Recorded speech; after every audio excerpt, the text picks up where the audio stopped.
Selamat datang bicara tokoh anjuran Majlis Presiden. Yang berhormat Senator Tan Sri Datuk Seri Dr. Haji Wan Junaidi Tuanku Jaafar, Yang di-Pertua Dewan Negara Parlimen, Bahagia Profesor Tan Sri Zakri Abdul Hamid, ahli-ahli lembaga pengarah Majlis Profesor Negara, Yang Bahagia Profesor Emeritus Datuk Dr. Radwan Syed Ros, Presiden Majlis Profesor Negara, Profesor-Profesor, pemikir-pemikir negara yang turut hadir pada hari ini, para mahasiswa daripada UKM, UPM dan UM, rakan-rakan media yang turut hadir, tuan-tuan sekretariat yang saya hormati sekalian. Alhamdulillah pada pagi ini insya-Allah kita akan meneruskan satu program yang telah sinonim dengan Majlis Profesor Negara, iaitu siri bicara tokoh. Dan bersama kita hari ini yang kita amat sanjungi, iaitu Yang Berhormat Senator Tan Sri Datuk Seri Dr. Haji Wan Junaidi Tuanku Jaafar, yang di-Pertua Dewan Negara, untuk kita bicarakan satu tajuk yang agak penting, iaitu Akta Lompat Parti dan Kestabilan Kerajaan di Malaysia. Sebelum itu, saya dengan ini mempersilakan Presiden Majlis Profesor Negara untuk menyampaikan kata-kata haluan, iaitu Yang Bahagia Profesor Emeritus Datuk Dr. Radwan Syed Ros. Dipersilakan. Okey, bismillahirrahmanirrahim. Salam sejahtera Tan Sri dan Datuk-Datuk, para profesor dan seterusnya para hadirin yang saya hormati sekalian. Alhamdulillah, ya, setelah kita ikut Allah Subhanahu Wa Taala, kerana dengan limpah kurnia dan perkenannya juga, maka dapat kita sama-sama berkumpul di pagi barakah ini untuk menjayakan program bicara tokoh yang akan membicarakan tajuk yang sangat-sangat hangat pada masa sekarang. Terlebih dahulu saya bagi pihak Majlis Profesor Negara menzahirkan setinggi penghargaan dan terima kasih kepada Yang Berhormat Senator Tan Sri Datuk Seri Dr. Wan Junaidi Tuanku Jaafar, yang di-Pertua Dewan Negara.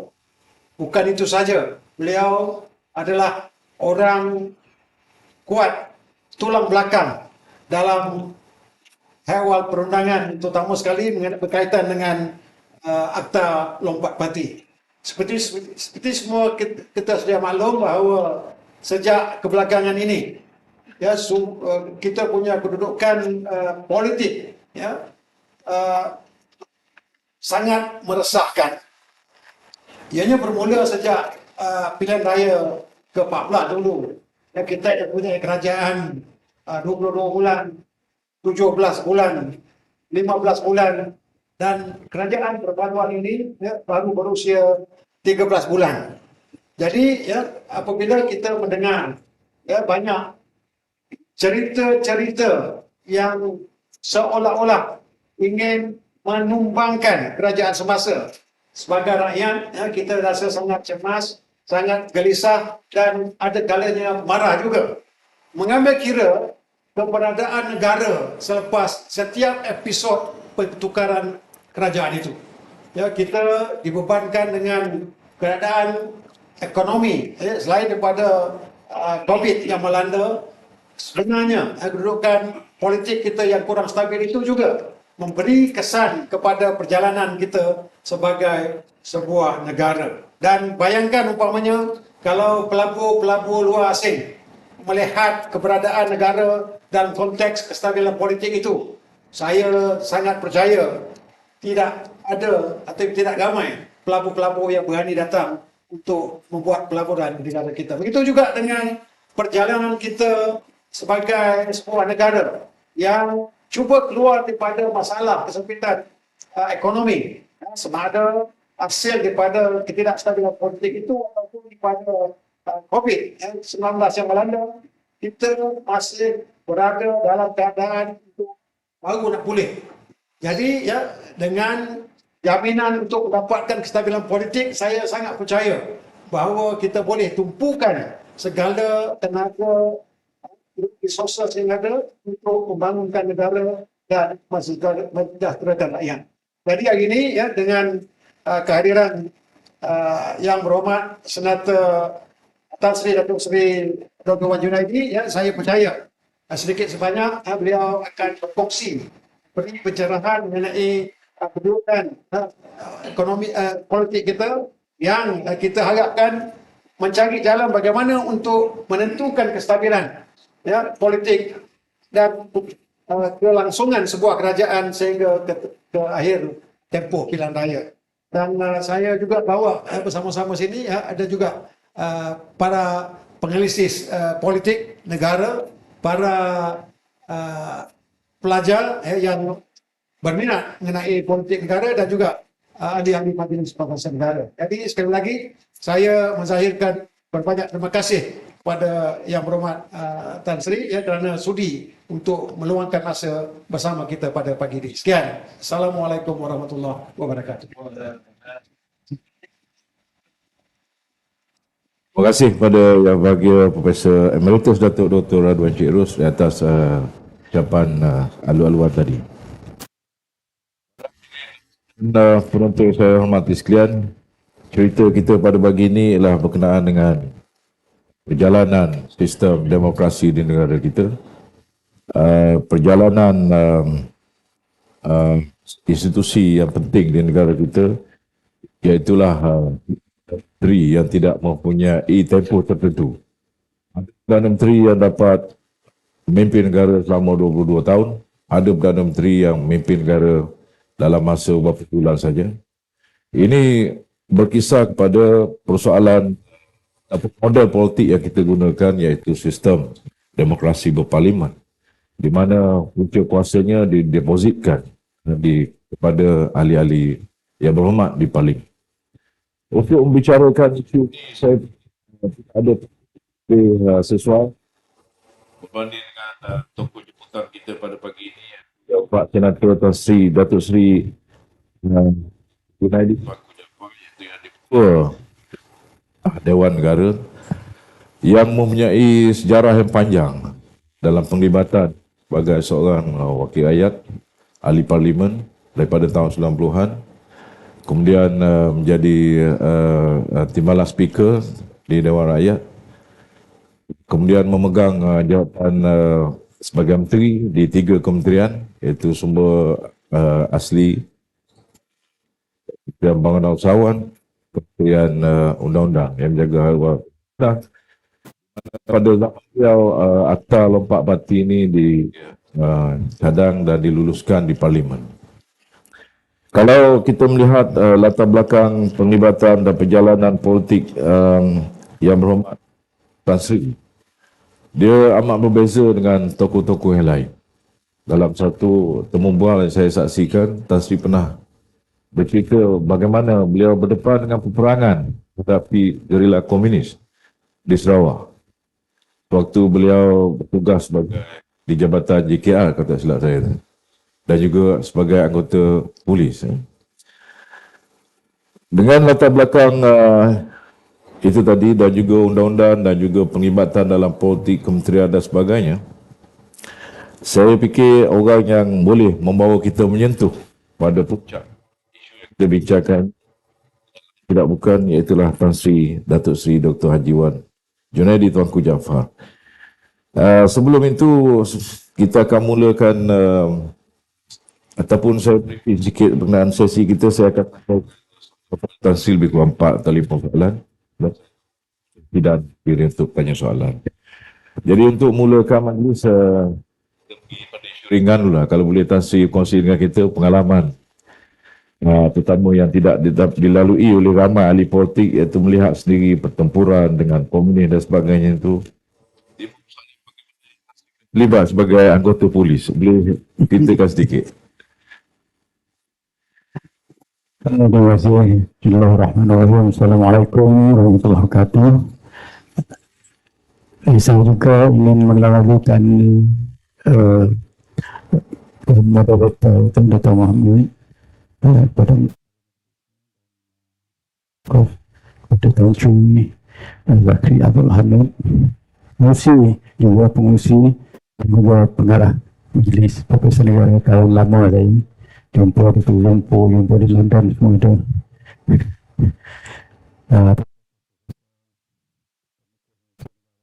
Siswa media, tuan-tuan, puan-puan yang saya hormati sekalian.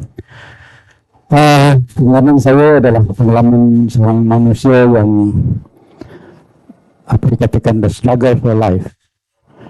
Saya sebenarnya sekolah pondok aja, daripada sekolah rakyat yang ditubuh oleh local council di satu kampung nama Kampung Pendam, sekarang dipanggil Sadong Jaya, di Sadong. Selepas itu pergi ke Kuching menyambung persekolahan, dan keluarga saya pindah ke Kuching, beli tanah, jadi mak saya jadi penuris getah. Jadi dalam keadaan sedemikian, selepas Form 3 saya berhenti sekolah. Saya pergi interview, yang interview saya itu datang ke rumah bagi tahu dengan mak, "Bu, kenapa suruh budak ni panggil pergi kerja? Result bagus, tapi kenapa pergi kerja?" Saya kata, "I fix my mind, saya kena kerja. Saya tak rela tengok mak saya terus getah, itu saja." Jadi saya tak mahu pergi sekolah lagi, dan akhirnya masuk jadi trainee technical assistant ataupun engineering, road engineering design training. Jadi selepas tamat perkhidmatan tu, ada seorang ahli daripada kumpulan kami ditahan oleh komunis dalam hutan masa buat survey, dan barang-barang dia, segala staff, theodolite, semua dia punya pakai alat tu semua habis, hilang. Barang makanan dicuri oleh komunis. Jadi dia nekat resign daripada JKR, seorang budak Cina. Dia tak nak kerja tu lagi. Jadi saya kata saya tak naklah berhadapan dengan komunis bawa theodolite dan staff ni. Kalau saya berhadapan dengan komunis, I will carry guns and pistol. Jadi itulah sebab saya berhenti daripada JKR dan masuk polis. Bila masuk polis, alhamdulillah, pada tahun 1978 saya dinaik pangkat ASP. Bukan ramai sangat di Kuching pada masa itu, ada 4 orang saja seluruh Kuching, Assistant Superintendent of Police. Tapi saya diperlukan berpindah ke Kuala Lumpur, yang saya tak rela oleh kerana saya dipindah kepada Jabatan Traffic Branch Kuala Lumpur. Saya masih ingat ketua pada masa itu ialah Mak Nur Khamis. Saya kata saya tak nak, kawasan itu ialah kawasan menerima rasuah. Saya tak rela. Saya resist rasuah. Saya tak suka dengan rasuah. And I don't want to be Sepiko. Kata. Ada cerita Sepiko, seorang polis di New York. Jadi akhirnya saya ambil keputusan untuk pergi keluar negara belajar.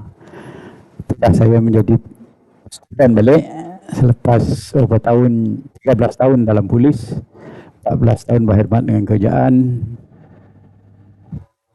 14 tahun meninggal sekolah, jadi student balik, dan balik dengan dan barista, iaitu 2 degree, dan jadi pengamal undang-undang. Balik ke politik, memikirkan saya boleh menukarkan dunia. I want to change the world, oleh kerana keadaan korupsi ini menjadi satu agenda yang sangat besar pada saya. Kenapanya saya masuk politik.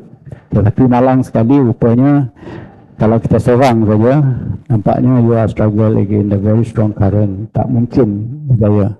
Akhirnya kena balun lah. You seorang saja kena balun. Pendapat tak boleh dapat dalam kalau dikaji politik saya daripada 1990 bulan Ogos jadi ahli parlimen, tak naik pangkat, tak duduk dalam GLC, tak duduk dalam corporate sector, tak duduk dalam apa-apa sekali, ahli parlimen saja.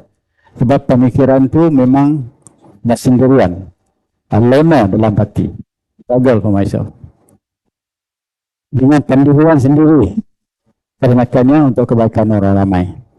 Jadi akhirnya saya masuk kata orang sepanjang tu 18 tahun. dalam guys lah.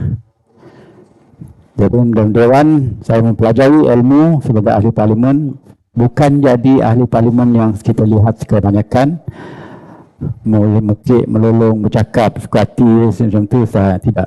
Saya membeli buku, saya membeli apa selagi lah ilmu kait dengan parlimen tu saya pelajari. Itu sebab keluarga kami peminat buku. Di rumah saya ada 7 naskah buku dan berapa jenis ensiklopedia di rumah saya. Jadi banyak khazanah buku-buku. Jadi pembaca. Jadi saya membaca sejarah. Jadi hendaknya saya mengetahui sejarah perkembangan parlimen ni macam orang kata depan mau main. Jadi dalam keadaan semikianlah maka saya oleh kerana orang isolate saya isolate sendiri dan hanya tahu belajar saja, membaca, menulis, itu saja kerja saya. Sehingga sekarang ini saya dah menulis 10 buku, tak kurang daripada 300 muka lah kebanyakannya. Tempat yang saya berkhidmat, saya tulis buku, dan yang terakhir ialah evolusi parlimen, iaitu 3 series ya. Series yang keempat ni ada 460 lebih buku. Memang padat dengan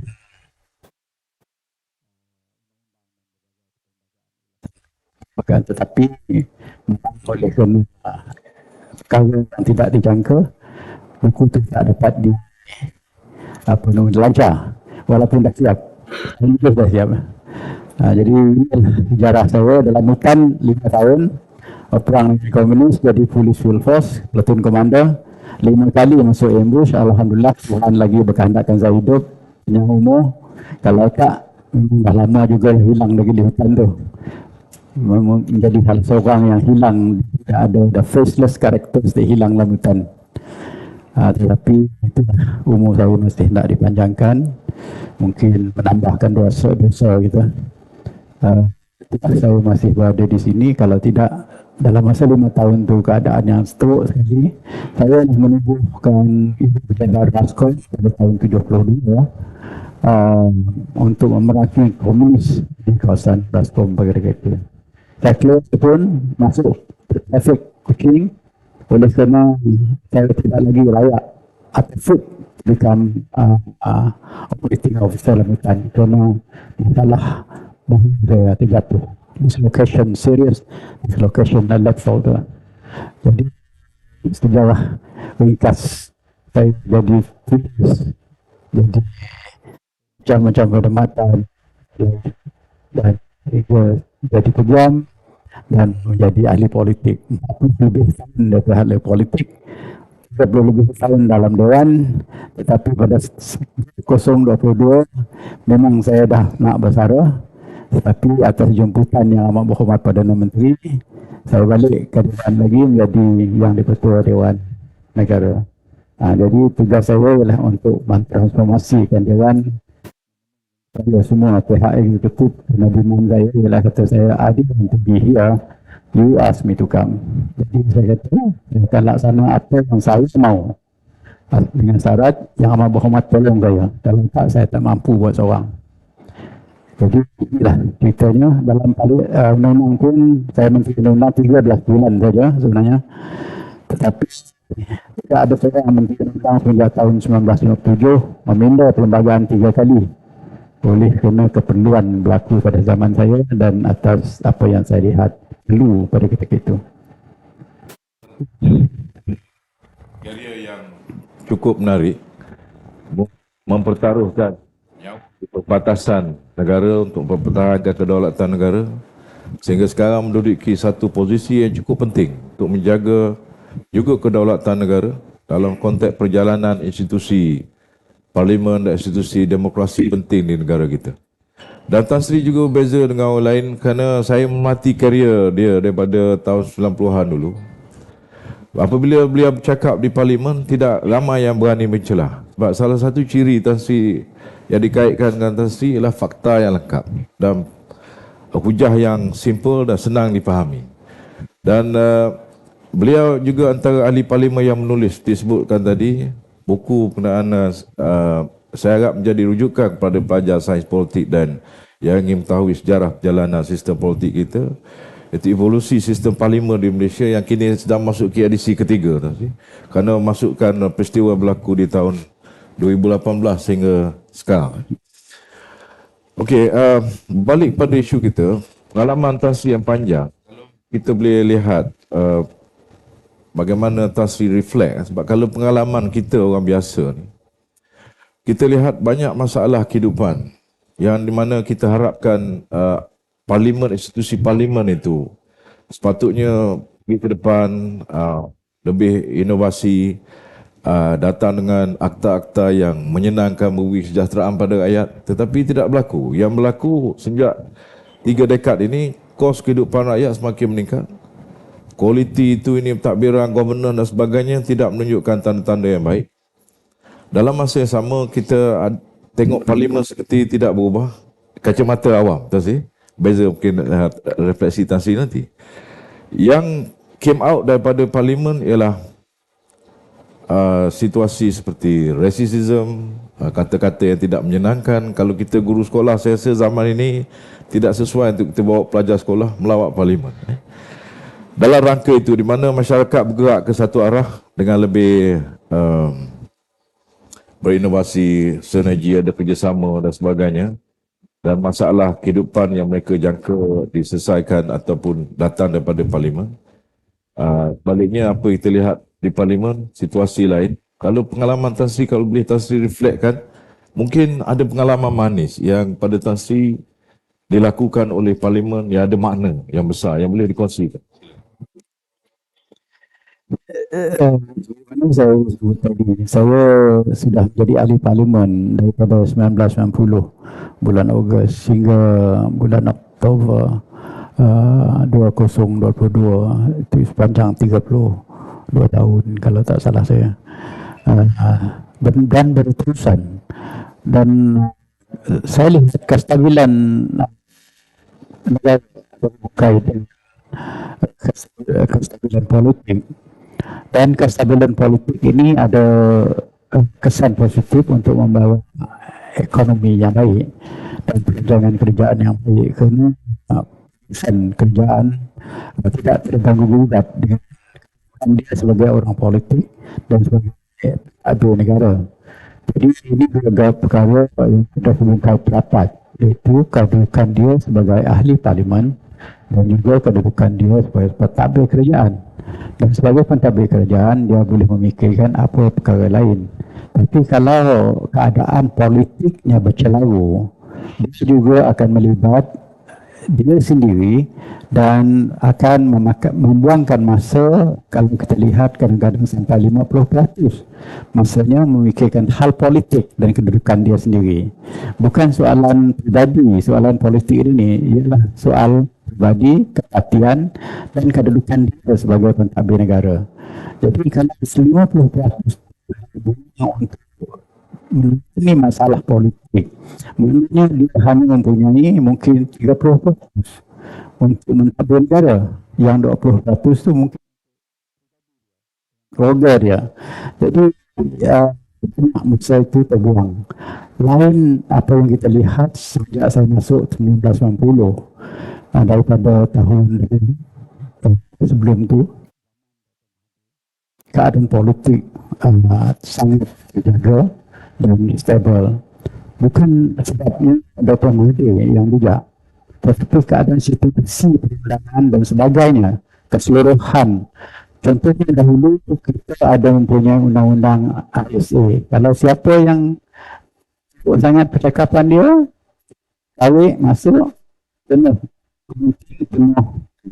Jadi sedikit sebenarnya orang kita tergugat perasaan dan tidak mahu terlibat dengan yang mungkin membolehkan dia ditarik masuk ke situ. Dan kami tidak berdaya untuk mengeluarkan orang ke situ, melainkan technically wrong. Kalau ada sudut undang-undang dia, pasti. Jadi itu yang pertama. Yang kedua, kita tidak mempunyai social media ketika itu. Menjadi maknanya kita pasti boleh diketahui ramai. Tidak akan diketahui ramai. Dan media yang keluar ialah media dibimbing oleh rakyat, negara, kerajaan. Jadi mana apa yang keluar itu versi kerajaan saja. Pandangan berlainan itu tidak wujud. Dan sekarang orang ramai banyak kosong dengan kadang-kadang habaran-habaran yang kurang tepat, kurang betul, dan ada juga yang secara terusnya yang tidak betul. Jadi perkara-perkara ini telah memberi keadaan yang ketidakstabilan dalam pemikiran rakyat. Padahal situasi pada tahun 1981 hingga 2024-25 tu saya cukup yakin kalau kita lihat perkembangan politik kita, mulanya kebangkitan pembangkang sezaman Datuk Seri Anwar keluar daripada UMNO 1998. Pada ketika itu kalau kita lihat keadaan pada situ sehingga kepada tahun 2009, keadaan politik kita tidak tergugat sangat walaupun dalam keadaan yang begitu rupa, cabaran begitu rupa pada ketika itu, tapi undang-undang kita masih in place. Sebabnya undang-undang ordinances emergency kita hanya dimansuhkan kepada tahun 2009 dan diiktirafkan oleh pihak parlimen pada tahun bulan April pada tahun 2011, ya, zaman Datuk Najib. Jadi pada ketika itu kita berharapan bahawa kita dah cukup matang untuk menjadi negara demokrasi yang tidak akan terpesong dengan habaran-habaran dan boleh menilaikan habaran mana yang betul, mana yang tak betul. Boleh berfikir sendiri. Tapi malangnya pada ketika itu semenjak itulah kenapanya sebagaimana yang Doktor sebut tadi, selepas pilihan raya 2000 Datuk Ridwan sebut tadi, pilihan raya 2014, kita lihat perkara itu menjadi satu masalah besar. Dan masalahnya ialah ramai pemikir-pemikir di luar sana, betul tak betul pemikiran dia itu perkara nombor 2. Tapi pemikir dia ada, dia berfikir, dia keluar dan dia tersebar. Dan penyebaran ini tidak perlu menunggu editor nak check, nak verify, semua dah ada. Dia keluar dengan sendiri dan kalau tak dia buat proses sendiri, kalau tidak dia buat sendiri pun. Saya pun boleh buat sendiri, buat recording sendiri, keluarkan sendiri. Jadi beribu barang-barang macam ni keluar pada ketika itu.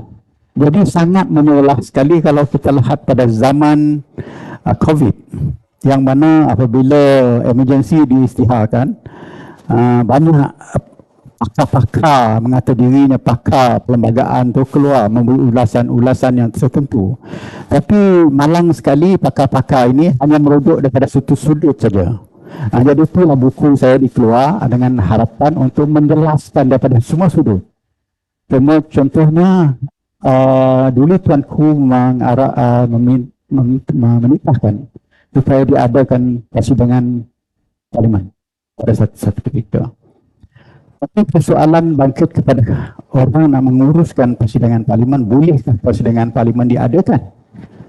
Persoalannya dua. Satu daripada sudut undang-undang, yang kedua daripada sudut amalan praktikal ya. Masa tu Ketua Pengarah Kesihatan mengatakan orang mesti duduk jauh-jauhan macam ni. Tak boleh dekat daripada satu meter. Jadi Dewan Parlimen tu orang dekatkan duduk macam tu. Maknanya tiap-tiap seorang dikeluar. Mana setengah saja ahli parlimen boleh duduk dalam dewan.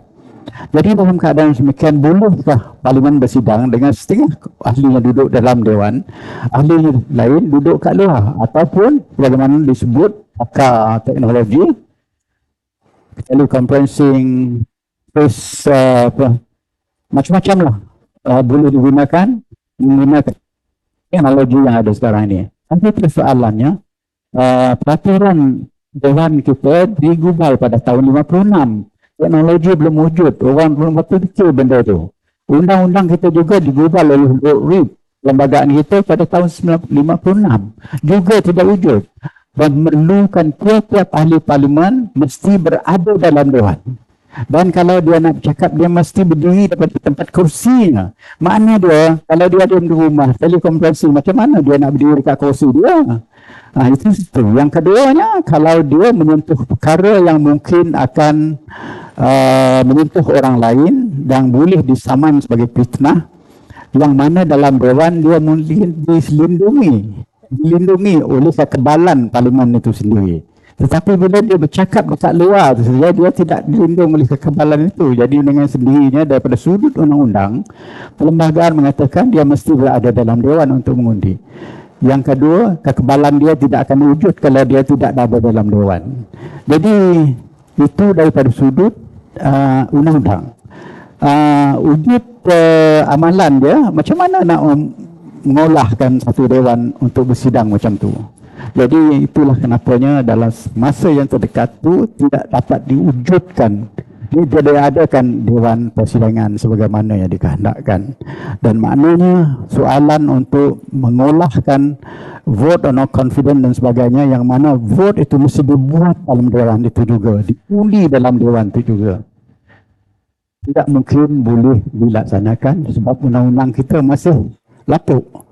Yang 56 dahulu, yang masih diguna pakai di zaman COVID yang kita tidak sangka berlaku. Dan arahan-arahan daripada pihak kesihatan mengatakan begitu. Jadi kalau kita buat, kita akan menantangkan arahan walaupun dewan itu kebal. Bahkan undang-undang tidak boleh dilaksanakan dalam dewan itu sendiri. Tetapi kita kena akur hal keselamatan. Kalau dia kena, anak dia kena, keluarga dia kena, akan membabitkan semua masyarakat di luar sana akan terkena. Jadi kesihatan, kemudahan kesihatan kita tak terlibat juga. Jadi dalam keadaan semikian, makanya perbezaan berlaku selepas itu kita lihat. Tetapi dalam masa yang sama, tadi yang buat sibaran ini, yang tak betul. Jadi menunjukkan bahawa kenapa kerjaan. Jadi kesalahan itu semua dibebankan kepada kerjaan yang tidak melaksanakan satu-satu perkara yang sepatutnya dilaksanakan. Padahal kerjaan terbendung dengan banyak syarat, banyak sebab yang mana perkara ini tidak boleh dibuatkan. Itu yang pertama. Yang keduanya, contoh yang kedua berhubung dengan pemikiran ini juga. Pemikiran ini oleh kerana walaupun kadang-kadang nama besar, memang dia mempunyai satu kedudukan, seorang peguam yang kanan, yang banyak membawa kes ke mahkamah. Yang satu dia kurang tepat, ialah peraturan dewan itu sendiri. Peraturan dewan itu ada undang-undang sendiri. Itu ada status peraturan dewan, ialah status perundangan. Ialah status akta parlimen. Jadi tidak boleh diambil, tidak boleh dinafikan kuasa peraturan ini. Jadi kebanyakan mereka yang buat rumusan perundangan tidak melihat peraturan dewan itu sendiri. Makanya kurang tepatlah. Kadang-kadang dia punya pemikiran dan komen itu ataupun saranan dia. Contohnya tukaran kerjaan. Dipanggil kerjaan ini kerjaan tebuk atap. Saya ulas dalam buku saya, tidak ada. Sebab dalam perlembagaan, kalau kita baca secara betul-betul, tidak ada pun menyebut parti. Jadi soalannya parti menang pilihan raya itu tidak relevan dengan perlembagaan. Mungkin dengan rakyat ini relevan, tapi kepada perundangan dia tidak relevan. Yang relevan siapa dalam Dewan Rakyat itu memilih seseorang jadi Perdana Menteri. Jadi kalau orang tu semuanya memilih Perdana Menteri pada ketika itu, walaupun dia daripada parti yang lain dan masa pilihan raya pun dia berdiri atas nama parti yang lain, dia pemilihan yang didapati oleh dulu tuanku untuk menubuhkan satu kerjaan menjemput seorang menjadi Perdana Menteri itu adalah tepat, bukan tebuk atap. Mana dia legal ataupun mengikut garis panduan undang-undang dan perlembagaan di bawah undang-undang kita. Tak boleh diberi nama yang tak senonoh, tak baik. Jadi kita gelarkan orang ini kerjaan tebuk atap. Sebenarnya tak ada kerjaan tebuk atap. Dulu tuanku SD, membuat kepastian. Bahkan itulah lahirnya SD ni. SD tidak ada sebut dalam perlembagaan, tapi tuanku tidak pastikan.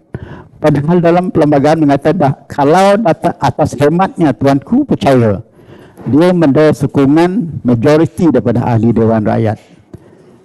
Tuanku boleh melantik orang ni jadi Perdana Menteri dengan hemat saja. Dalam bahasa Inggerisnya, in his judgment. Tapi dia tidak pasti. Dulu tuanku nak lebih daripada itu. Dia tidak pasti. Dia gunakan SD.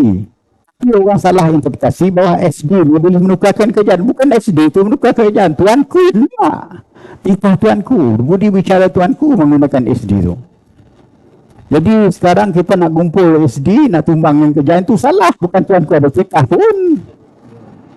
Jadi itulah perbezaannya penggunaan SD dan kedudukan SD ni. Sebenarnya dalam Dewan, Parlimen ala Westminster ialah kalau nak ialah pergi ke Dewan, buatkan usul undi tidak percaya.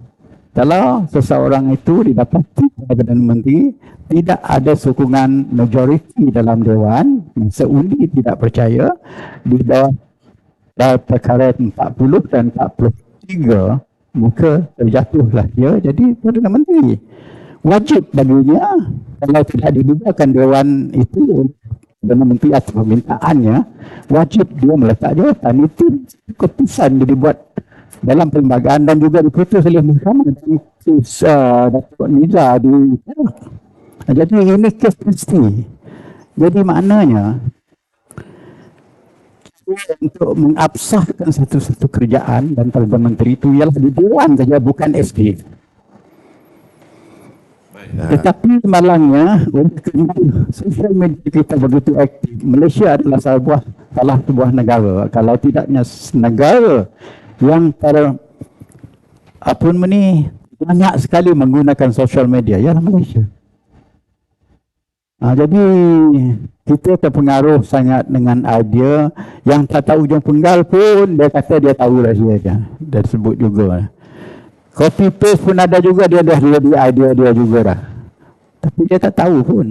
Jadi ini masalah yang ada sekarang ni. Jadi kita pengamal demokrasi kena mengetahui sebenar di mana letaknya demokrasi sama demokrasi kita is berfungsi atau tidak berfungsi pada zaman ini.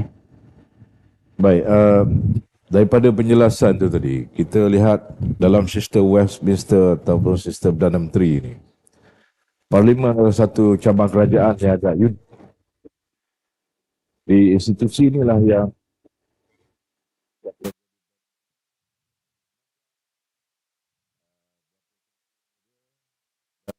kestabilan negara juga bergantung pada pemain di dalam institusi ini.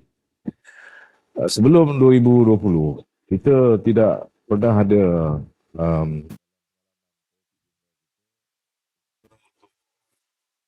kerajaan di tengah penggal. Dia berlaku pada Februari 20 tahun.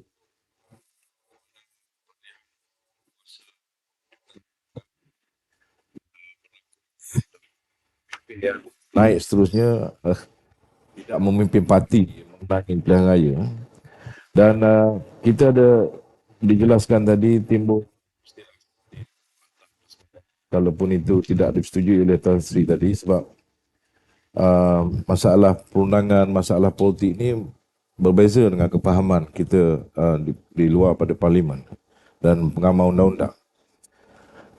Kini timbul dan kita telah perkenalkan Akta Lompat Parti dan ini satu lagi semacam anatema sebab Tan Sri sebut tadi kata perlembagaan tidak menyebut pun parti tapi tiba-tiba kita perkenalkan Akta Lompat Parti untuk mengawal perilaku sekumpulan warga negara di Malaysia ini. Jaga undang-undang ini dikeluarkan untuk kawal satu perilaku kumpulan manusia tapi untuk kumpulan penggubal undang-undang iaitu ahli parlimen. Dibuat akta khas iaitu Akta Lompat Parti tahun 2018 dengan tujuan untuk memastikan kesejahteraan rakyat berpunca pada kestabilan politik itu tadi dapat diteruskan. Malangnya akhir-akhir ini kita dengar ada ahli parlimen yang menukar sokongan dia, tetapi tidak termasuk dalam akta lompat parti ini. Ini kita nak dengar pandangan Tan Sri sebagai seorang yang terlibat dari awal menggubal akta ini dan seterusnya meluluskan akta ini di Parlimen. Apa kelemahan yang Tan Sri lihat berlaku dalam akta lompat parti yang kita ada ni, dan bagaimana kalau kita nak atasi loophole ataupun kelemahan itu tadi? Silakan. Terima kasih. Ini agak panjang ulasannya bermula ya. Ingat selepas Dato' Mahathir jawatan pada, kalau tak salah saya, 24 bulan Februari 2020. Pada ketika itu satu kerjaan baru nak dirancangkan oleh kerana Perdana Menteri dan meletak jawatan memikirkan dia dah tak ada sokongan lagi daripada parti dia. Jadi pada ketika itu maka Tan Sri Muhyiddin menjadi Perdana Menteri pada 1 bulan Mac 2020. Pada ketika itu orang dah berfikir soalan macam mana nak mendapatkan kestabilan politik ni. Kerana walaupun daripada Barisan Nasional, hidup daripada Barisan Nasional, membangun daripada Barisan Nasional, mentaliti Barisan Nasional, ketika itu. Jadi makanya kami berharapan, saya sendiri berharapan selepas masa jatuhnya jadi kerajaan, mana saya juga hilang kementerian saya Menteri NRI masa tu, maknanya saya hilang kedudukan. Saya hilang kedudukan, hilang pendapatan, hilang semualah. Jadi dalam masa sebulan tu memang saya rasa kecewa jugalah atas kekalahan Barisan Nasional pada ketika itu. Tapi selepas itu saya berpandangan positif. Saya kata insya-Allah akan bangkitlah dua parti sistem di Malaysia, iaitu Barisan Nasional sebelah sini dan Pakatan Harapan sebelah sana. Jadi kalau Pakatan Harapan ini tidak mentadbir dengan baik, satu ketika nanti dia akan dikritik yang parti satu lagi yang jadi pemegang sekarang ini, Barisan Nasional, akan mengambil alih kedudukan. Jadi harapan kita dia akan berterusan selama 5 tahun ataupun 4 tahun setengah. Bagaimana yang dipikirkan perlu oleh Perdana Menteri belum membudakkan Dewan untuk pilihan raya ke-15. Itu pandangan saya pada ketika itu. Tapi apabila Dr. Mahathir meletak jawatan pada itu, saya rasa kecewa sebenarnya. Bukan sebab apa? Sebab kerjaan itu bertukar cepat sangat. Dalam masa 22 bulan saja bertahan. Jadi kelemahan pada kali itu kita lihat bahawa ahli-ahli parti bertukar. Dan dalam masa yang sama, saya melihat juga bahawa ramai ahli parti, masa saya mengubah undang-undang anti lompat parti pada tahun 2021. Bulan September ya. Saya dilantik jadi Menteri Undang-Undang. Saya dimaklumkan ada 39 ahli parlimen dah bertukar parti. Ini telah mendatangkan ketidakstabilan. Jadi saya mempunyai pengetahuan asal awal berhubung dengan soalan lompat parti, pindah parti dan ahli parlimen yang tidak mengikut menjalankan tugas dan sebagainya itu. Sebab di satu ketika diadakan satu convention di New Delhi pada tahun 2005 untuk mewujudkan undang-undang apa dikatakan the right to recall oleh pihak India. Jadi India sebenarnya awal lagi dah mikirkan undang-undang tu right to recall. Jadi bila undang-undang ini dicadangkan India, saya salah seorang daripada yang bercakap pada ketika itu. Saya bercakap bagi pihak Malaysia walaupun timbalan speaker ada. Saya ahli parlimen biasa saja 2005 tu. Jadi saya bercakap saya tidak setuju sebab saya kata dalam bahasa Inggerisnya saya kata disruptive, costly dan tidak mendatangkan kestabilan pada apa. Oleh kerana politik kita pada tahun 2005 dan kebelakangan tu, iaitu sampai ke tahun 80-an adalah sangat stabil. Jadi kita tak perlu undang-undang sedemikian itu.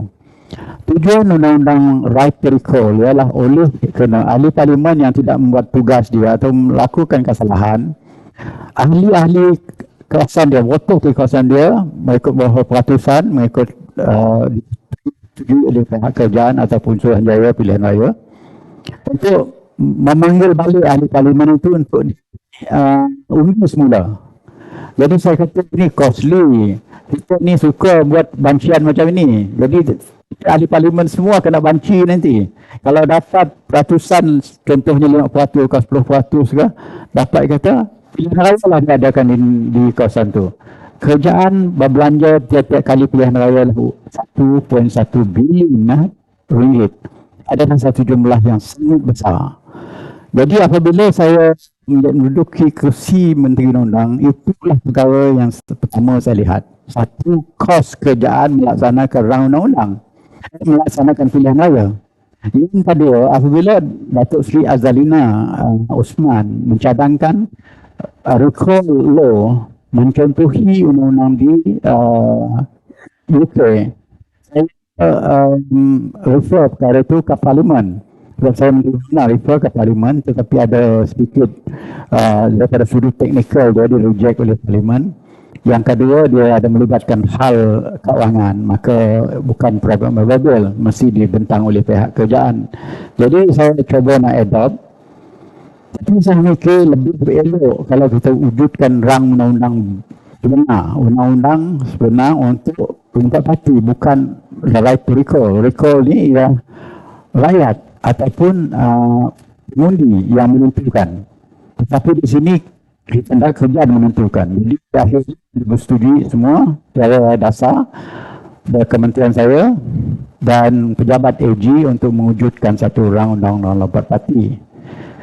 Jadi saya mula menerapkan rang-rang lompat parti ini daripada bulan September hingga bulan 4, bulan April 2022. Dan saya apa saya sebut cover semualah kelemahan-kelemahan yang agak selat mengkaji undang-undang di Australia, di New Zealand, di UK, di India khususnya.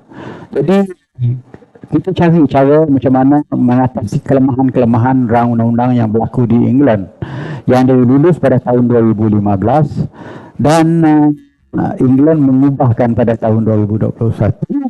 Saya lihat ada kelemahan undang-undang di England dan di India pun ada kelemahannya. Jadi masa saya menerap undang-undang itu, semua kelemahan-kelemahan ini saya atasi dengan dalam draft undang-undang itu.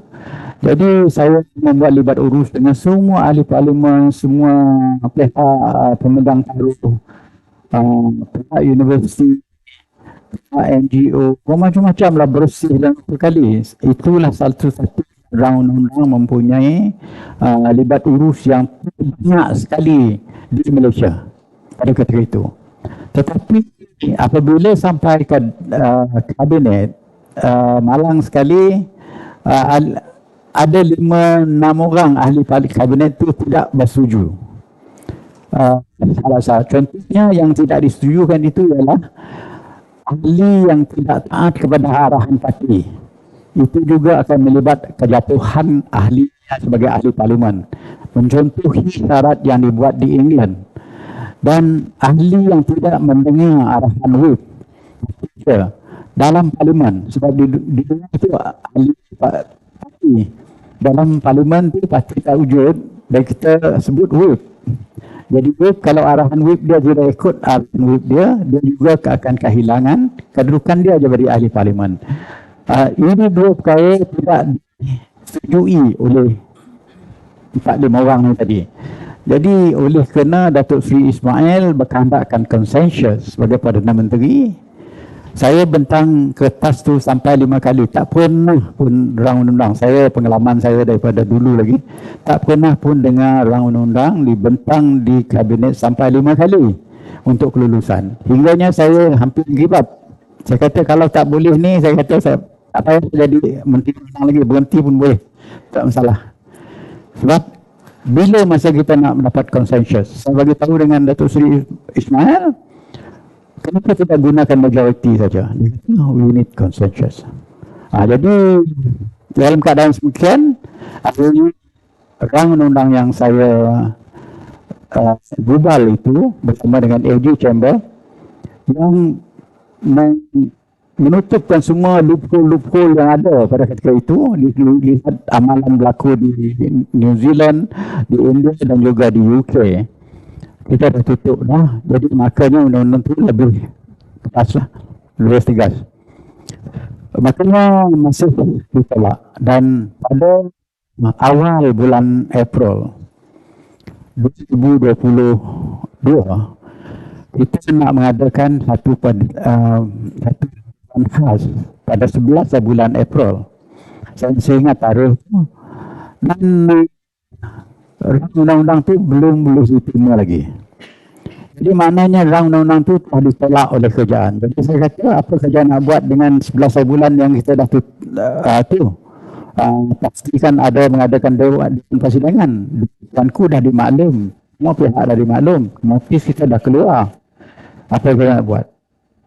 Kita nak cancel, Dato' Sri Ismail kata tak boleh cancel. Jadi akhirnya kabinet pada mesyuarat awal April memutuskan supaya AG mengeluarkan satu lagi rang undang-undang. Rang undang-undang ni ringkas, paragraf saja. Untuk memindah perkara 10 lembagaan persekutuan. Untuk membolehkan kerajaan menunjukkan rang undang-undang anti lompat parti di bawah parlimen, bukan perlembagaan. Yang saya gubalkan awal tu ialah pindaan kepada perlembagaan. Yang ini pindahkan artikel 10 saja atau perkara 10 saja dan akta itu untuk akta lompat parti. Walaupun saya bagi tahu dengan Dato' Sri Ismail, saya kata akta ini dia mudah. Simple majority di parlimen boleh mansuh ataupun pindah. Jadi dia tidak kekal. Jadi akhirnya kita juga berhadapan dengan satu masalah. Kalau orang tak setuju dengan ini nanti dia akan mansuh bila-bila masa. Ini itu keputusan kabinet.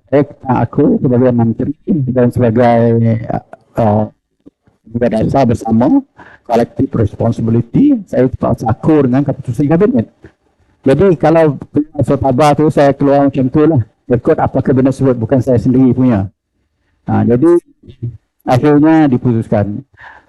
Tapi pada 10 hari bulan kami mengadakan pre-council. Ini secara detail sebenarnya. 10 hari bulan kita mengadakan pre-council pada jam pukul 4.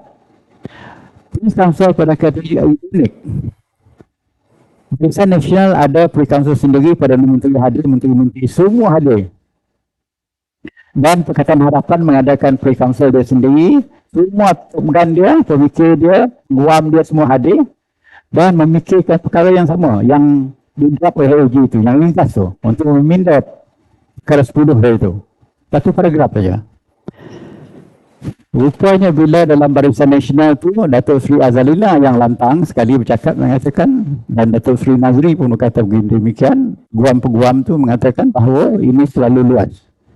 Jadi maknanya kalau diluluskan nanti, kerajaan boleh menyalahgunakan kuasa daan ini untuk membabitkan pastuan badan-badan lain di luar politik. Jadi maka ini tidak boleh tu. Jadi Dato' Sabri Ismail bertanya dengan saya, Wan boleh tak?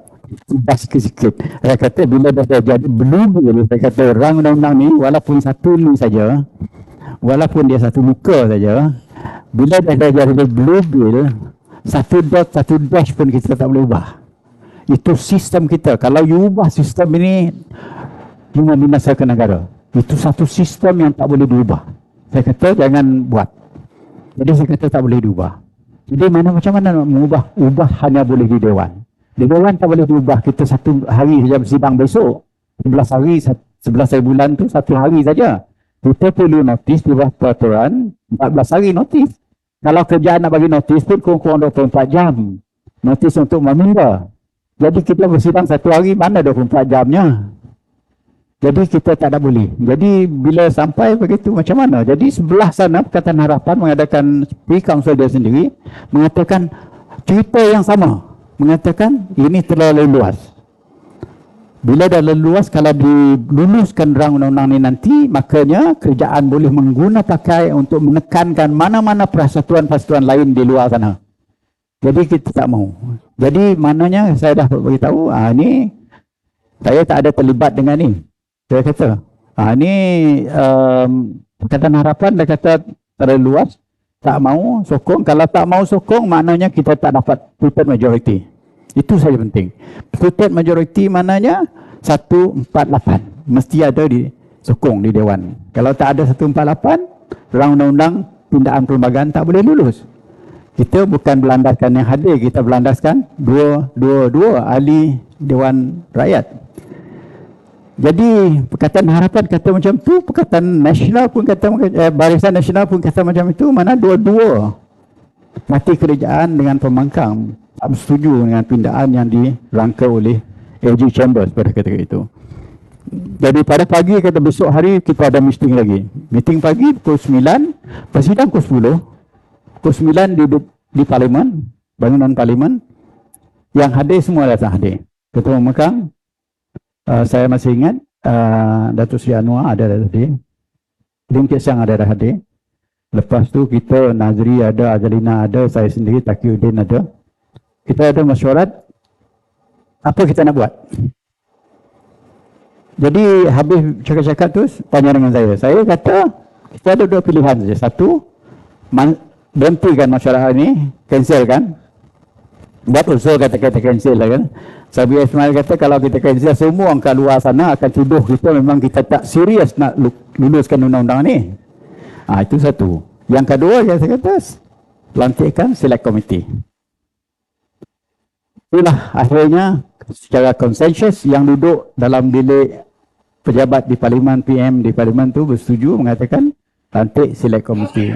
Dan saya terus masa tu juga dilantik menjadi pengurusi. Dalam masa setengah jam saya draft usul untuk tu. Saya tak pernah draft usul tu sebenarnya. Yang draft usul biasa kerja Setiausaha Dewan, bukan kerja saya. Jadi malang pada ketika itu Setiausaha Dewan pun orang baru juga, baru dilantik, tak pernah melihat perkara yang begini berlaku. Jadi saya terpaksa terlibat. Kerana kalau usul tu lemah, salah, kita perlukan persidangan untuk mengubah dia lagi. Usul tak boleh diubah oleh kita. Hanya Dewan yang boleh ubah. Jadi saya bagikan satu paragraf situ. Dia kata kalau ada perubahan perlu dilaksanakan, penangguhan perlu dilaksanakan kepada rang undang-undang ini, mestilah diputus oleh jawatan kuasa select committee itu sendiri. Maknanya kita nak minta mandat daripada Parlimen diberi kepada jawatan kuasa untuk memutuskan pemanjangan masa dan sebagainya untuk tugas-tugas tu. Jadi akhirnya pada ketika itu jam pukul 11 lebih kita dah meluluskan usul dan saya dilantik, dan saya sendiri secara pribadi jumpa dengan tiap-tiap ketua parti nak mencari siapa wakil-wakil mereka untuk dimasukkan dalam jawatan kuasa select committee itu. Jadi akhirnya select committee itu menggunakan model kita buat keputusan lagi dalam masyarakat yang pertama. Kita buat keputusan iaitu kita menggunakan model yang asal, iaitu model untuk memindah perlembagaan dan tidak menggunakan model yang kedua. Dicadang untuk memindah perkara 10 tu dan akta Parlimen untuk memindah perlembagaan untuk mewujudkan anti lompat parti. Dan model itu kita terima satu. Yang kedua ialah yang tidak disokong dalam kabinet itu juga ditolak. Inilah kenapanya yang menjadi beban sekarang ialah yang tidak patuh dengan arahan parti dan tidak patuh dengan arahan itu. Itulah makanya dia jadi ahli parti. Kalau di sana dia kata saya nak sokong Datuk Seri Anwar punya government, dia tidak akan kehilangan kedudukan jadi ahli parti dia. Jadi makna dia apa benda yang mereka oppose dulu dah sekarang dah muka kepala mereka sendiri. Kalau dulu kita letak sebagaimana yang saya hendak letakkan tu, perkara ini tidak berlaku. Selepas itu dalam mesyuarat select committee itu kita membuat satu keputusan yang kritikal, iaitu dalam perlembagaan ada mengatakan barang-barang siapa ahli Parlimen meletakkan jawatan ataupun kehilangan jawatan masa itu, dia tidak boleh bertanding selama 5 tahun. Itu juga dimasukkan. Tujuannya ialah supaya apa nama ni, demokrasi itu terjaga. Jadi dua perkara kita jaga. Satu, sebagaimana Dr. Ahmad sebut tadi, bahawa manusia ni macam tu. Falsafah undang-undang ni mudah saja. Falsafah undang-undang, kalau manusia tidak boleh mengaturkan perkara dia sendiri, kerjaan menerusi undang-undang akan mengaturkan macam mana dia bergerak dalam keadaan situasi tertentu. Itu sebenarnya falsafah undang-undang asas dia. Daripada zaman abad yang ke-8 lagi, Thomas Aquinas lagi, perkara ini memang telah diwujudkan sehingga sekarang ini. Begitu juga kalau dilihat daripada sudut Malaysia, daripada sebab bila Sultan-Sultan menandatangani perjanjian federal pada 5 bulan Ogos 1957 dulu, menyerahkan kuasa kepada rakyat untuk memilih salah seorang daripada mereka untuk jadi ahli parlimen, mewakili Sultan di Dewan Parlimen untuk memikirkan macam mana rakyat perlu ditadbirkan. Jadi falsafahnya itu sama, iaitu rakyat tidak boleh menguruskan kerja hariannya, maka kerjaan akan melibatkan diri dengan mewujudkan satu undang-undang untuk mentadbirkan macam mana rakyat bergerak. Bagaimana Profesor sebut, tidak ada kelompok manusia yang regulate oleh undang-undang selain daripada ahli parlimen ini. Sebab ahli parlimen ini nampaknya tak boleh regulate dia sendiri.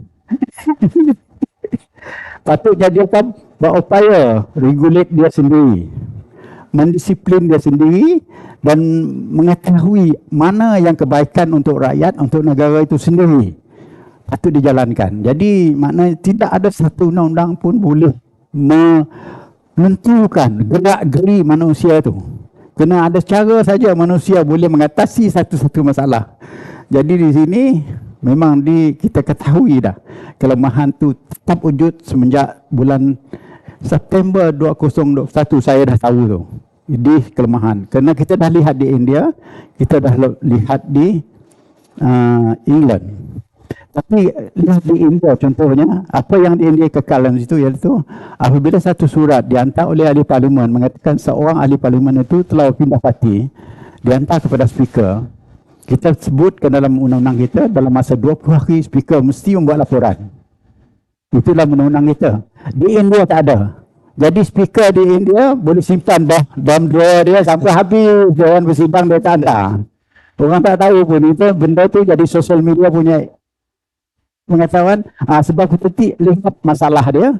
Bila masalah ini berlaku di India, mungkin berlaku di Malaysia juga ni. Mungkin ada speaker yang pun sorokkan surat daripada ahli parlimen kata yang ini sudah berpindah parti. Jadi kita atasi dengan menyebutkan 20 hari mesti speaker buat laporan.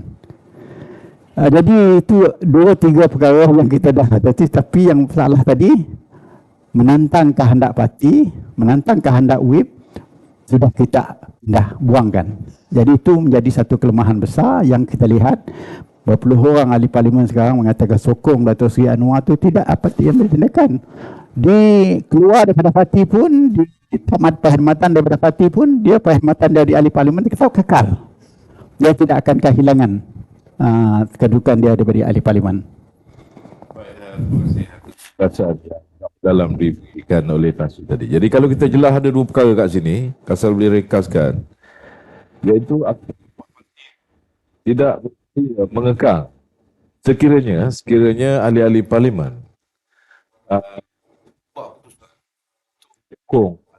sokongan terhadap menteri daripada parti kerajaan, kerana akta yang ada tidak mengikut pasal yang Tan Sri cadangkan tadi, iaitu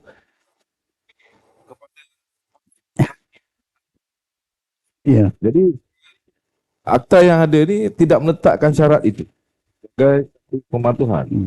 Jadi sebab itu barangkali ada dikemukakan cadangan supaya nak pindah akta ni barangkali dah tak ni lagi, dicadangkan supaya akta baru dikenalkan, iaitu Fixed Term for Parliamentary Act, akta untuk menetapkan tarikh tertentu untuk Perdana Menteri. Pada pendapat Tan Sri bagaimana?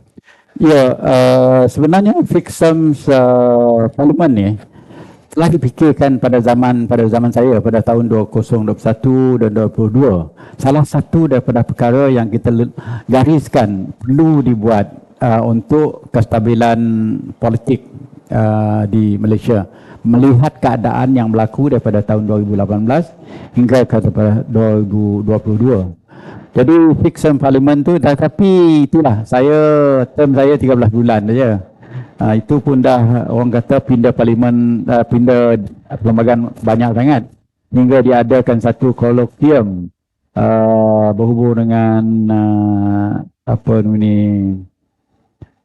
basic structure punya kolokvium di Universiti Malaya dengan National University of Singapore, membincang soalan pindaan banyak-banyak sangat ni. Jadi dalam keadaan demikian memang saya memikirkan salah satu persarana undang-undang yang perlu ada pada kita ialah fixed term parlimen ni. Fixed term parlimen ni dia tidak menjejaskan kedudukan banyak sangat. Walaupun sedikit sebanyak ada menjejaskan bahawa budi bicara Perdana Menteri untuk menghadap Duli Tuanku untuk meminta Dewan itu dibubarkan ataupun time untuk menentukan tarikh-tarikh itu tidak dapat dilaksanakan sewenang-wenangnya. Tetapi fixed term parlimen mengikut model yang ada kepada kita di UK contohnya bukanlah semudah itu. Kena dia memerlukan juga pindaan perlembagaan. Kerana kalau kita nak adakan fixed term parlimen ni, ada orang kata tak perlu pindah perlembagaan, buat akta undang-undang saja. Kalau dibuat akta undang-undang, ada kemungkinan dia akan bercanggah dengan perlembagaan. Kalau dia bercanggah dengan perlembagaan, dengan sendirinya dia boleh dibawa ke mahkamah dan dikatakan tidak berkesan ataupun null and void, tidak selaras dengan perlembagaan. Tapi dalam pemikiran saya, kalau kita betul-betul melihat keadaan kestabilan politik dan kestabilan negara ini sangat penting pada kita untuk rakyat dan untuk ekonomi negara, patut difikirkan juga. Oleh kerana mekanismenya bukanlah semudah kita nak tentukan.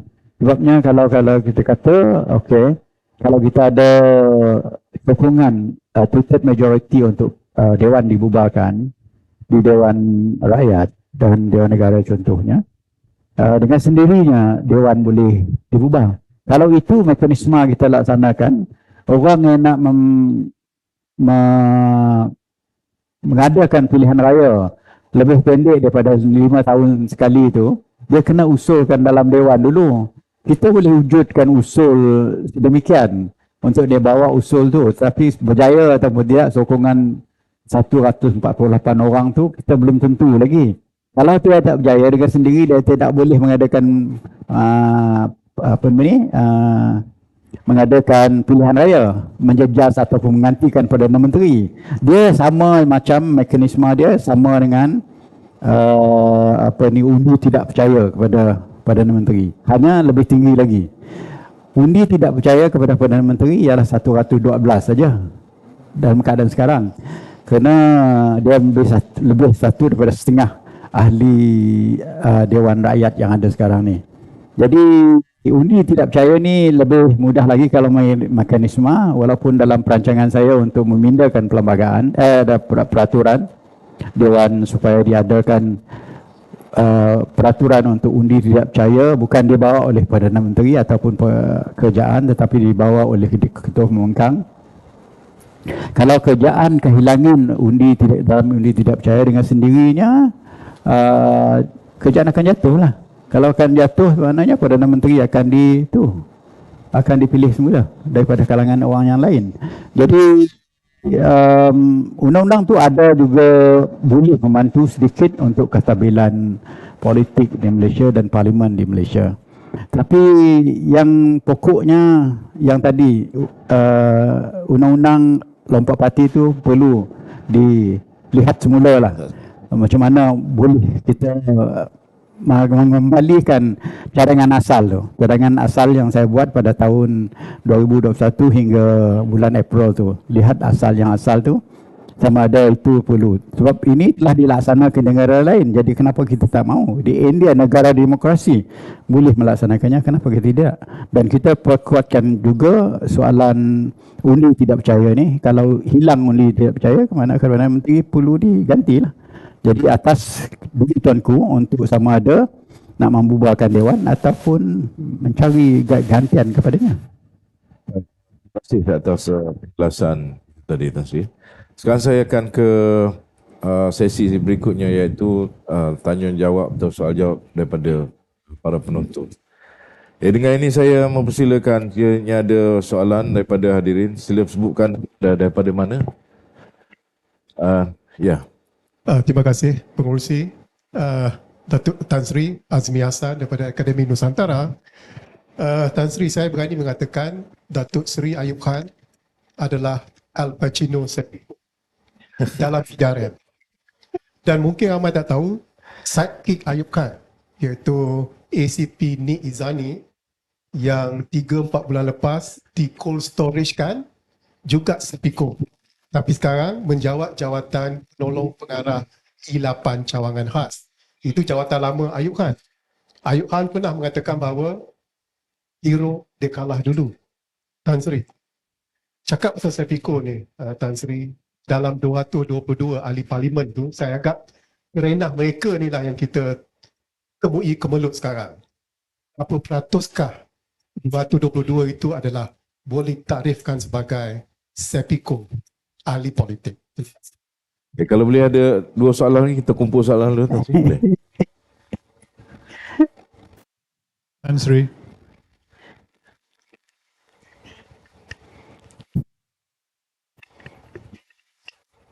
Tan Sri, I'm Raja from Kuching, Sarawak Tribune. And I want to know about this, what's a fixed term parliamentary term. Would you not think that it would be undemocratic to have a law to keep a government in power for a fixed term rather than letting the natural cause, that you were mentioning about this no confidence vote and all that. Of course, I know it's going to be destructive. I mean, changing government midway. Then again, I think if a government is unpopular and you're keeping it for the full term, it may affect the nation's economy. Thank you. Assalamualaikum, Tan Sri, saya Dr. Kamarul dari UM. Soalan saya ialah, saya mesti ingat lagi dalam taklimat yang Tan Sri berikan selepas sebelum pemerintahan RUU tersebut, itu walaupun RUU itu tidak perfect in the sense that dia tak mengikut kehendak Tan Sri sepenuhnya, but still there are measures that could be done to rectify that. In that, Tan Sri ada cakap bahawa it is the onus on the political parties to amend their own constitution sebagai menjadikan kesalahan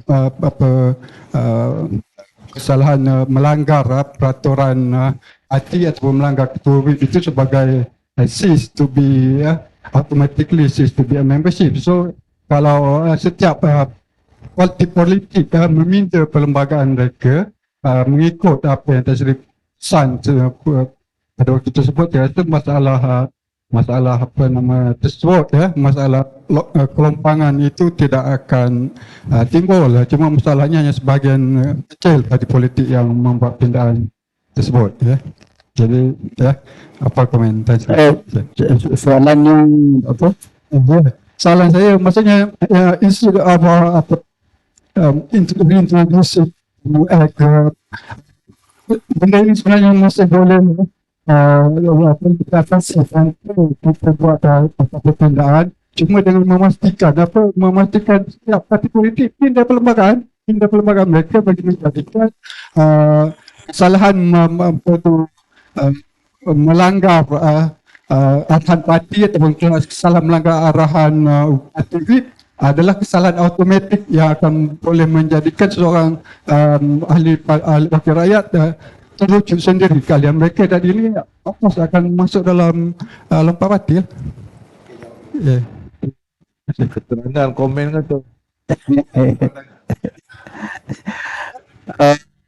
Jadi soalan ahli parlimen ni tadi, beginilah, kita sebenarnya di Malaysia ni pandangan ahli parlimen ni salah agaknya, tak berapa tepat. Kalau kita lihat kajian daripada ilmiah dia, ditulis oleh Profesor Smith daripada London School of Economics pada abad yang 20 lah. Profesor Smith mengatakan tugas ahli parlimen tu ada 3 perkara saja sebenarnya, iaitu menggubal undang-undang dan dasar. Kedua, untuk meluluskan bajet. Itu traditional role parlimen melulus bajet ni. Dia bermula pada tahun 1640 dulu di England, di mana Speaker William masa zaman Cromwell selepas King Charles dibunuh, dalam bahasa Melayu dia, kalau kerajaan boleh mengumpul sebanyak mungkin jumlah dan dia masuk ke dalam treasury, tapi tidak ada seorang pun boleh membuka treasury itu melainkan parlimen.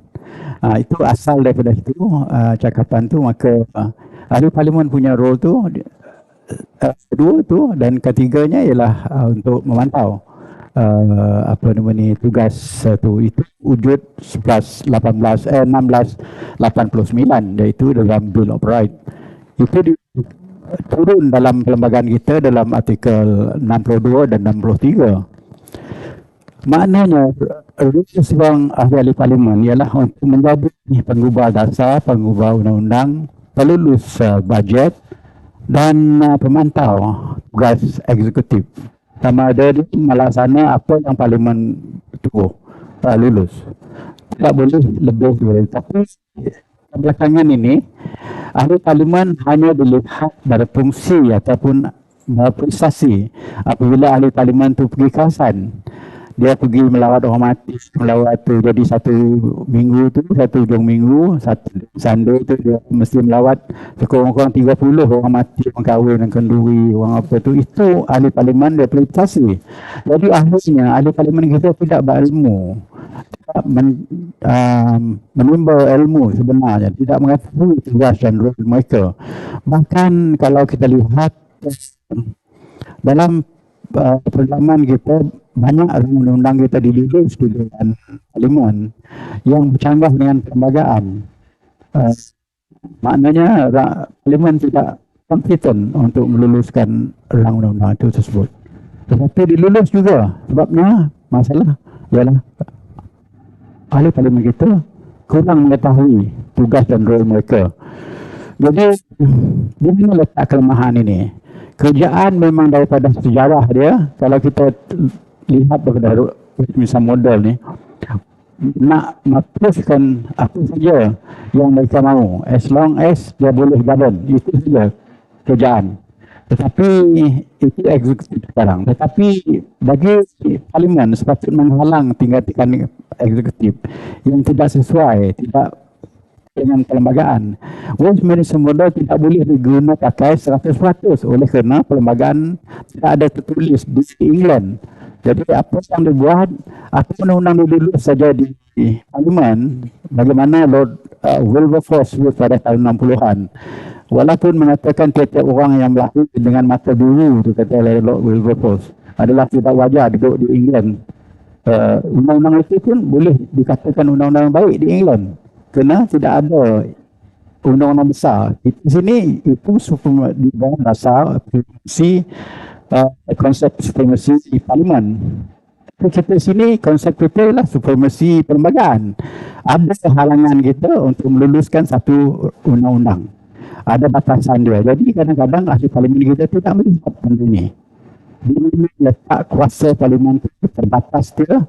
Saya selalu beri contoh dan selalu keluar dalam soal khabar. Baru-baru ini soalan Port Bintulu contohnya. Dilulus undang-undang pada tahun 81. Kerana port ini adalah kerajaan negeri. Tetapi kenapa Parlimen Malaysia yang melulus? Lembagaan di bawah perkara 76 ada menentukan kalau undang-undang bercorak negeri ini nak diluluskan di parlimen, mesti ada permohonan daripada negeri. Permohonan negeri mesti berlandaskan perlembagaan perkara 76.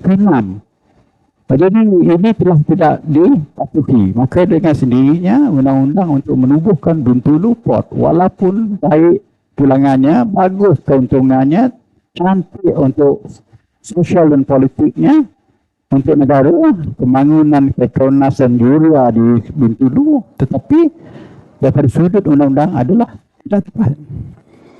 Jadi di mana letak kelemahan? Ahli parlimen kita tak kaji, tidak mengetahui mendalam tugas dan tanggungjawab mereka. Jadi ini sebabnya maka saya nak tubuh jawatan konsep perundangan di negara untuk mengatasi masalah kelemahan ini.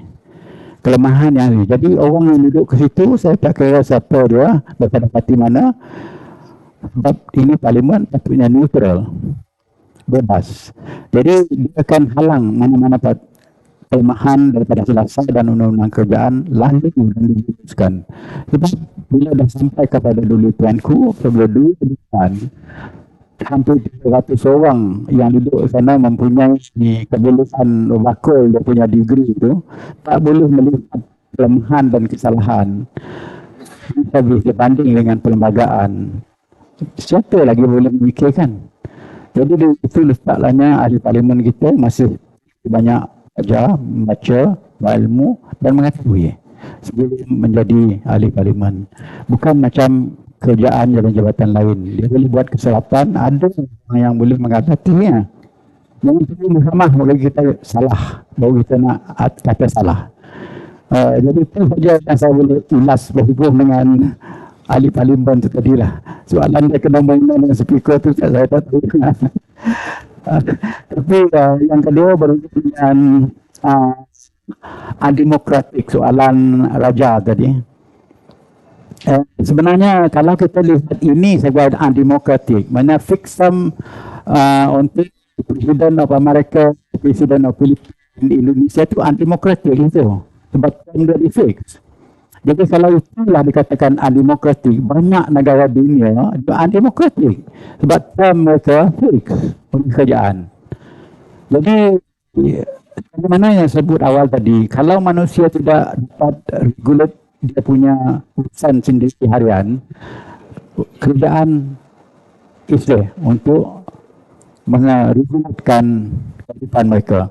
Ini bagi kita mengenai kelompok ini, kalau tak boleh regulate tu, tak boleh fikir dengan rasional tu, kerajaan kena buat lah.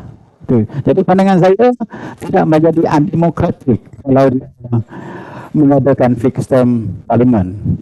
Kalau England mahu melulus, ada undang-undang tersebut, ada mekanisme tersebut, adakah kita kata England tak demokratik lagi? Dan adakah Amerika tidak demokratik? Kena Indonesia, Amerika, Filipina, semua guna fixed term presiden dia. Jadi mungkin ada orang nak ganti presiden tengah tahun pun tak boleh lah tu. Habis masa dia. Jadi demokrasi dan tak demokrasi itu adalah satu konsep yang patutnya fleksibel lah. Dan yang keduanya, saya daripada awal lagi masuk parlimen, saya percaya bebas itu bukan unfitted dalam demokrasi. Bukan tidak ada batasan. Mesti ada batasan tertentu dari sudut nilai dan values dia. Jadi itulah value freedom di negara lain dengan value kita berlainan. Saya nak bagi satu contoh sedikit. Pada tahun 2005-2006 kita nak pindah undang-undang rekod dan CPC. Yang kita lihat sekarang apa diamalkan peguam-peguam di luar sana itu ada adalah kesan daripada apa yang kita buat tahun 2005-2006 untuk pindah peraturan undang-undang Criminal Procedure Code dan Penal Code. Tentunya Criminal Procedure Code pertukaran dokumen yang kita buat dalam criminal cases, civil cases sekarang itu kesan daripada apa kita putuskan pada tahun 2005-2006 dulu. Saya duduk dalam select committee yang dipengurusi oleh Tan Sri Razi Sri Ahmad. Jadi kita pindah masa tu kita daripada Perlis sampai ke Johor, daripada Kelantan sampai ke Sabah kita pergi sampai 1 tahun lebih. Kita bertanya sama ada empat perkara ini boleh diubah atau tidak, iaitu unnatural loss, iaitu melakukan seks di luar tabi'i. Yang kedua, infanticide. Yang ketiga, anesthesia, iaitu suicide.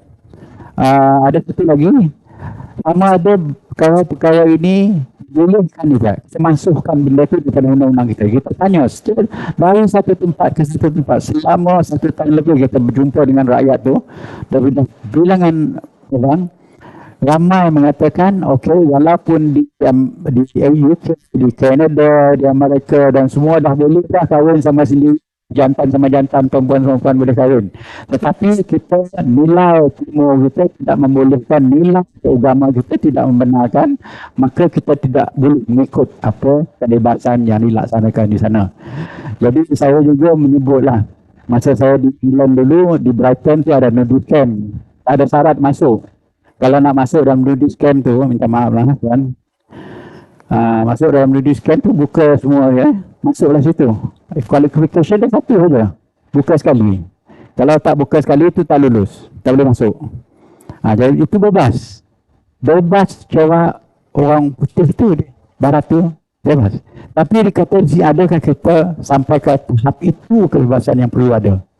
Jadi bebas itu adalah landaskan nilai kita sendiri. Daripada sama ada budaya ataupun agama kita, itu ada batasannya untuk menentukan di mana akhirnya yang dikatakan demokrasi dan bukan demokrasi, dan bebas ataupun tidak bebas itu. Yang soalan daripada komen daripada Dr. Jamal tadi. Jamal Zaman. Berhubung dengan soalan apa nama ni, Antilompok Parti itu jugalah sama ada lama tu masuk ataupun tak masuk, macam mana. Ada kata yang disandaki ataupun macam mana, buatkan macam tu saja, ataupun kita ada tambah baru mekanisme untuk balik kepada berapa asal tindakan perlembagaan dahulu, ataupun bagaimana, ataupun macam mana nak mendisiplinkan parti itu. Tapi apa yang saya sebut masa saya menggulungkan rang undang-undang tu dulu, ditanya oleh Govind Singh Dev, saya masih ingat, dia tanya macam mana nak mengatasi masalah orang yang tak akur kepada arahan parti ini. Saya kata, melainkan dalam perlembagaan parti itu ada satu provision dalam perlembagaan parti dia. Ada satu provision dalam siapa yang tidak akur kepada, dia mesti tepat kena undang-undang tak mahu ambiguity, mahkamah akan interpret berlainan. Kalau ada peraturan dalam perlembagaan parti itu mengatakan barang siapa ahli yang tidak akur dengan arahan badan disiplin parti ataupun akan mendengar arahan whip semasa duduk di parlimen, dia akan kehilangan keahlian parti dia secara otomatik. Kalau itu berlaku, dengan sendirinya kedudukan dia sebagai ahli parlimen itu juga akan hilang. Mana tak perlu pindah lah, pindah parti punya perlembagaan saja. Jadi kalau orang tak pindah parti dia punya perlembagaan, berpalatkan itu.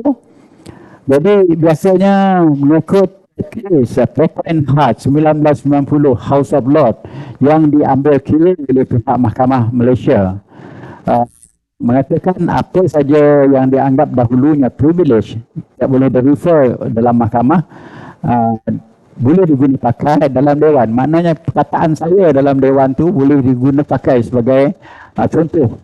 Kalau berlaku perkara itu berlaku di luar, masa mahkamah tu membuat keputusan, boleh diambil kira untuk mahkamah membuat keputusan. Jadi maknanya ada cara lain dengan tak payah memindah undang-undang, apa yang memindah perlembagaan, dengan parti itu memindahkan peraturan dia, perlembagaan dia sendiri dalam AUM dia, supaya mesti precise, iaitu dalam situasi begini, itu akan kehilangan keahlian parti dia dengan sendirinya dia juga akan kehilangan keahlian sebagai ahli parlimen. Terima kasih atas penjelasan Tan Sri yang jelas, tepat dan padat. Kita telah pun melangsungkan sesi ini selama 1 jam 30 minit. Saya seperti baru 5 minit nanti. Sebab pengalaman perkongsian ilmu yang diserahkan oleh Tan Sri pada pagi ini amat bermakna kepada kita.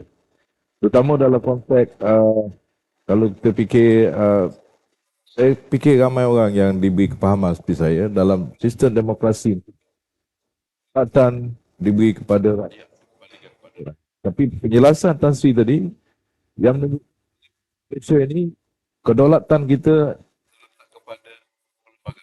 Ini satu pada saya jarang, tidak pernah ada pandangan sebagai dia datang pada yang di-Ketua Dewan Negara yang saya fikir mempunyai cukup credibility dan pengalaman untuk mengeluarkan kenyataan seperti itu yang akan menjadi satu batu tanda dalam perjalanan politik di negara kita.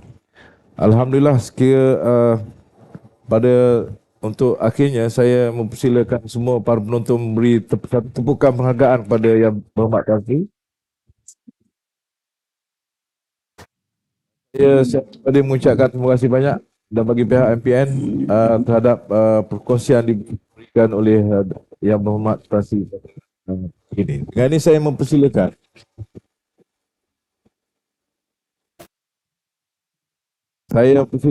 yang bahagia